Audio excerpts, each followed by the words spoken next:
A month after I bought my first apartment, a bill arrived. $10,000 for a place I'd only just paid for. It's called a special levy. The building needed a major repair, and every owner had to cover a share. No warning, no say in it. I was 25. I'd read everything I could find, and it still caught me out. For 2 years, I'd gone back and forth on the same question you're probably weighing: an apartment or hold out for a house. That was never the real question. Here's the real one. When I moved in, I went overboard on furniture, bought a big matching set, solid timber, the lot. It didn't physically fit. The pieces were enormous. The apartment was not. A few months later, I was selling half of it on Facebook Marketplace and replacing it with the fold-up, shove-it-in-a-cupboard kind. A unit is not a small house. It's its own thing. I've since studied this properly. Financial planning, and one idea finally made it click. When you buy a place, you're buying two things: the building and the dirt underneath it. The two move in opposite directions. The building wears out. The kitchen, the roof, the plumbing. The tax office even puts a clock on it. A building is considered worn out in about 40 years. The land gets no clock because land doesn't wear out. The building drifts down in value. The dirt beneath it drifts up. The question was never really apartment or house. It's how much of that dirt is actually yours. Buy a house, and a big share of the price is land, often half, sometimes more. Buy a unit high up in a tower, and the land might come to a tenth of it, maybe less. The rest is building, and you share that thin slice of ground with the whole block. A townhouse sits somewhere in between. Over 30 years, houses have climbed far more than units, roughly 450% against 300. Not because houses are magic, but because you were buying dirt, and a house comes with more of it. Land climbs for one reason: they can't make any more of it. A house sits on a real piece of that scarce land. A unit doesn't.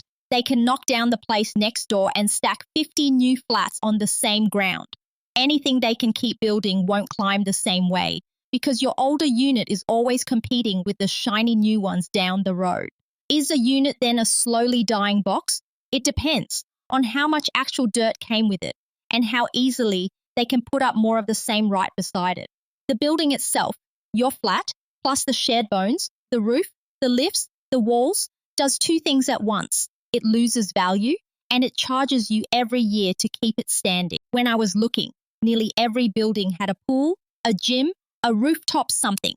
They show you that first because it's shiny and it makes the place feel expensive. I didn't want any of it, partly because I don't swim and the chlorine wrecks my skin, mostly because every one of those things is a bill forever. A pool doesn't clean itself, and it certainly doesn't insure itself. Everyone in the building pays for it, every quarter, for as long as they live there. You're not only buying your flat either. You're joining a small group that runs the building, the body corporate, and that group can vote to make everyone pay for something, whether you wanted it or not. That's where my $10,000 came from. They voted, and I paid. It hit that fast because the building was brand new, and a new building's repair fund is all but empty. Nobody has paid into it yet. So the first time something big breaks, there's nothing saved, and the bill is split between whoever happens to be living there. Everyone assumes new is safe. No repairs, no problems. But when inspectors went through the newer apartment blocks in New South Wales, more than half had serious defects, leaks, fire safety failures, structural faults. New doesn't even mean built properly. It doesn't mean good value either. A brand new car costs more simply for being new, and the moment you drive it off the lot, that extra is gone. A new apartment is the same. You pay a premium for new, and for the first few years, the building's value can sit flat or slide backwards, while the land beneath it slowly climbs. Compare it to the boring older block down the road. It isn't new, so there's no premium to pay.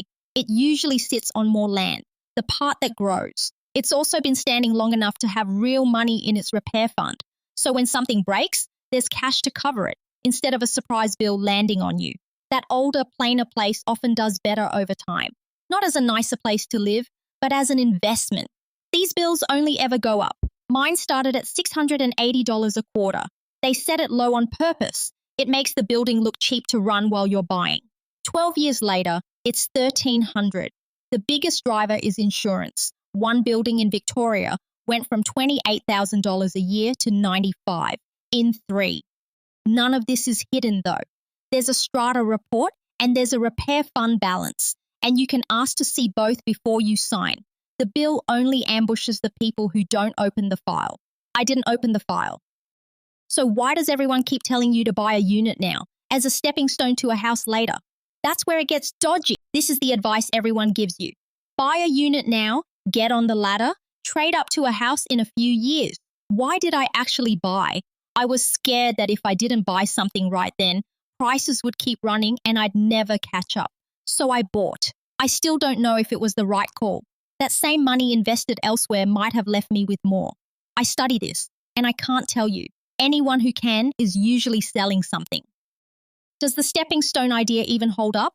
It sounds obvious. Buy small, trade up. The catch is the gap. Say your unit is worth $500,000 and the house you actually want is $1 million.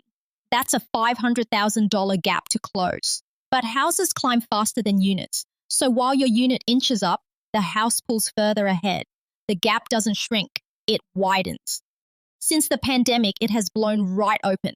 House prices pulled away from units by around 30%. Everyone saving to trade up was chasing a target that kept moving. You can do everything right, save hard, pay down the loan, and still end up further from the house than when you started.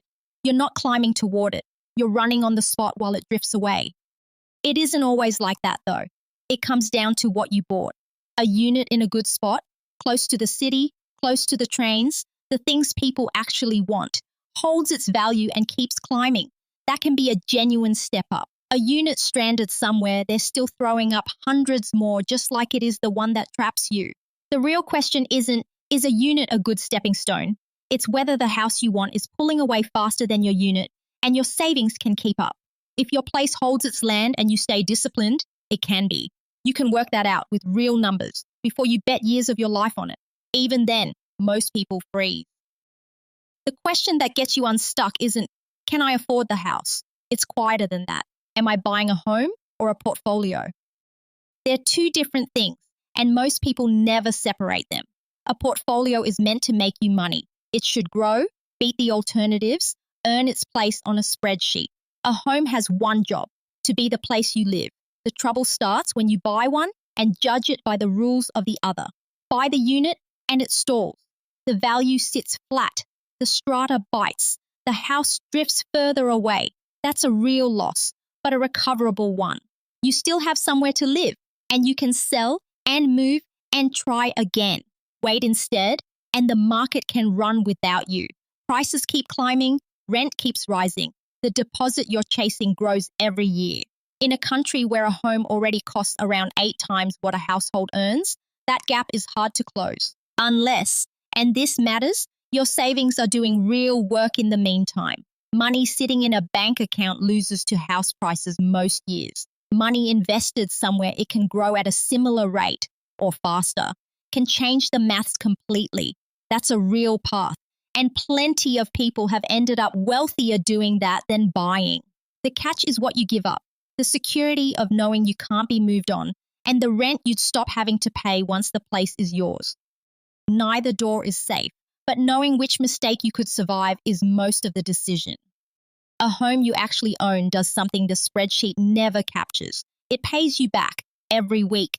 In rent, you no longer have to pay. Once it's paid off, you're not getting richer on paper. You're simply living for almost nothing in the one cost that dominates an Australian life. Get that under control, and even an expensive city becomes livable. Miss it, and no amount of budgeting saves you. That's what a well-chosen unit does brilliantly, not as an investment, but as a place to live cheaply. It was never the consolation prize. It just does a different job than the one everyone was arguing about.